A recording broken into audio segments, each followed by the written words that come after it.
வங்கதேசத்தில் போராட்டம் தீவிரமடைந்ததால் பிரதமர் ஷேக் ஹசீனா நாட்டை விட்டு வெளியேறியதை உறுதி செய்திருக்கிறது அந்நாட்டு ராணுவம். ராஜகுமரன், வங்கதேசத்தின் ஆட்சி அதிகாரம் தற்போது ராணுவம் வசமாகி இருக்கிறது. இது குறித்து மேலும் சொல்லுங்க.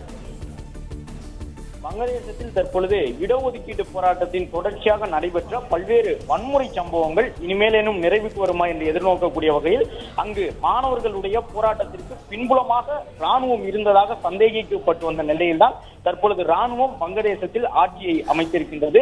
அதன்படி இடைக்கால அரசை ராணுவம் அமைத்திருக்கின்றது. ஏற்கனவே வங்கதேச நாட்டில் கடந்த சில காலங்களிலும் இதுபோன்று ராணுவ ஆட்சி அமைக்கப்பட்டிருந்தது. என்றாலும் ஷேக் ஹசீனா போன்ற அரசியல் தலைவர்கள் இருந்ததன் காரணமாக அங்கு தேர்தல்கள் மூலமாகத்தான் பெரும்பாலும் பிரதமர் பொறுப்புக்கு வரக்கூடியவர்கள் வாயிலாக ஆட்சி அதிகாரம் கையில் இருக்கும். என்றாலும் தற்போது நடைபெற்றிருக்கக்கூடிய தொடர் வன்முறைகளின் விளைவாக ஷேக் ஹசீனா அந்த நாட்டை விட்டு தப்பித்து சென்றிருக்கின்றார். மேலும் பிரதமர் பதவியிலிருந்து அவர் தன்னை விடுவித்துக் கொண்டு ராஜினாமா செய்துவிட்டு தப்பித்து சென்றிருப்பதாக அங்கிருக்கக்கூடிய ராணுவ தலைமையின் வாயிலாக செய்தி வெளியிடப்பட்டிருக்கின்றது. கடந்த சில நாட்களாக நடைபெற்று வந்த இந்த தொடர் சண்டையின் காரணமாக வங்கதேச நாட்டில் அங்கிருந்த ராணுவத்தினர், காவல்துறையினர் என்று பல்வேறு தரப்பிலும் உயிரிழப்புகள் நடைபெற்றிருந்தன. ஏற்பட்ட உயிரிழப்புகள் கிட்டத்தட்ட 100 நெருங்கி இருக்கக்கூடிய சூழ்நிலையில் ராணுவம் அங்கு ஆட்சியை கைப்பற்றி இருக்கின்றது. ஏற்கனவே இது போன்ற ஒரு சூழ்நிலை ஏற்படும் என்பதன் காரணமாகத்தான் இந்தியாவினுடைய வெளியுறவுத்துறை அதிகாரப்பூர்வமாக வங்கதேச நாட்டில் பயிலக்கூடிய நம்முடைய நாட்டை சார்ந்த மாணவர்களை நேற்று முன்தினமே இந்தியா திரும்ப வேண்டும் என்று அறிவுறுத்தி இருந்தது. மேலும் மாணவர்கள் அங்கிருந்து இந்தியா வருவதற்கு தேவையான நடவடிக்கையும் எடுத்திருந்தார்கள்.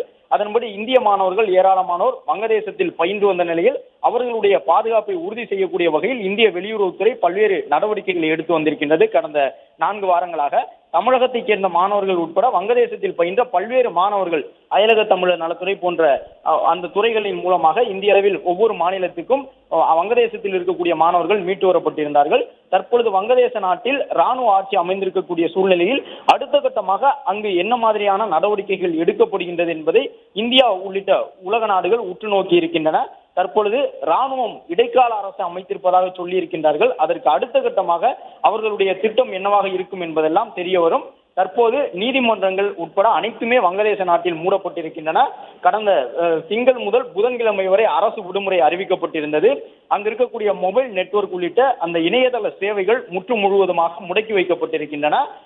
மேலும் பல்வேறு இணையதளத்தை பயன்படுத்தக்கூடிய சூழ்நிலை அங்கு இல்லாததன் காரணமாக அங்கு நடைபெறக்கூடிய நிகழ்வுகள் உடனுக்குடன் தெரியாத வண்ணம் இருக்கக்கூடிய சூழ்நிலையில் ராணுவத்தினர் மூலமாக தெரிவிக்கப்படும் தகவல் தான் தற்போது வங்கதேசத்தில் என்ன நடக்கின்றது என்பதை வெளியுறவுக்கு சொல்லக்கூடிய தகவலாக இருக்கின்றது. அதன்படிதான் தற்போது கிடைத்திருக்கக்கூடிய தகவல் வங்கதேசத்தில் இடைக்கால அரசு அமைந்திருக்கின்றது. வங்கதேசத்தில் உள்ள இந்திய குடிமக்கள் உள்ளிட்டோர் மிகுந்த எச்சரிக்கையுடன் இருக்க வேண்டும் என்று ஏற்கனவே கடந்த 1 வார காலமாகவே இந்திய அரசு அறிவுறுத்தி வந்த நிலையில் தற்பொழுது அங்கு இடைக்கால அரசை ராணுவம் அமைத்துள்ளது. விவரங்களுக்கு நன்றி ராஜகுமரன்.